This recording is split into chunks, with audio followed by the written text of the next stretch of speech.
ఉద్యమకారులను చంపేస్తానని rifle ఎత్తిన ద్రోహి వాళ్ళ ముఖ్యమంత్రి. ఆ ద్రోహి ఇవాళ మళ్ళా తిరిగి తెలంగాణ అస్తిత్వం మీద మబ్బులు ముసురుకుంటే కోట లోపలుండి శత్రువులకు తలుపులు తెరిచినట్టు తలుపులు తెరుస్తున్నాడు. ఆ ద్రోహి వాళ్ళ విగ్రహాల పేరిట రాజకీయం చేస్తున్నాడు. ఎన్టీ రామారావు విగ్రహాలు చాలా కాలంగా తెలంగాణలో ఉన్నాయి, మనం పలగొట్టలే, మనమేం తీసేలే. కానీ వాళ్ళ పెడుతుంది ఎన్టీ రామారావు విగ్రహం మాత్రమే కాదు, ఎన్టీఆర్ విగ్రహం వెనుక ప్రతిష్ఠించదలుచుకుంది చంద్రబాబు నాయుడిని. చంద్రబాబు నాయుడు ప్రతిష్ఠించడం కోసం ఆ విగ్రహాల మాటున ఇవాళ రాజకీయం నడుస్తున్నది. ఇవాళ మళ్ళా గద్దలాడుతున్నాయి తెలంగాణ మీద.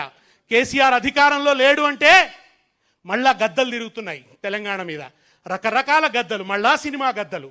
మళ్ళా ఈ గద్దలన్నీ కూడా ఇవాళ తెలంగాణ చుట్టూ ఆడుతున్న ఈ సందర్భంలో ఈ పుష్కర తెలంగాణ మనకు కొత్త కర్తవ్యాలను ఉపదేశిస్తున్నది, మనకు కొత్త పథాన్ని నిర్దేశిస్తున్నది.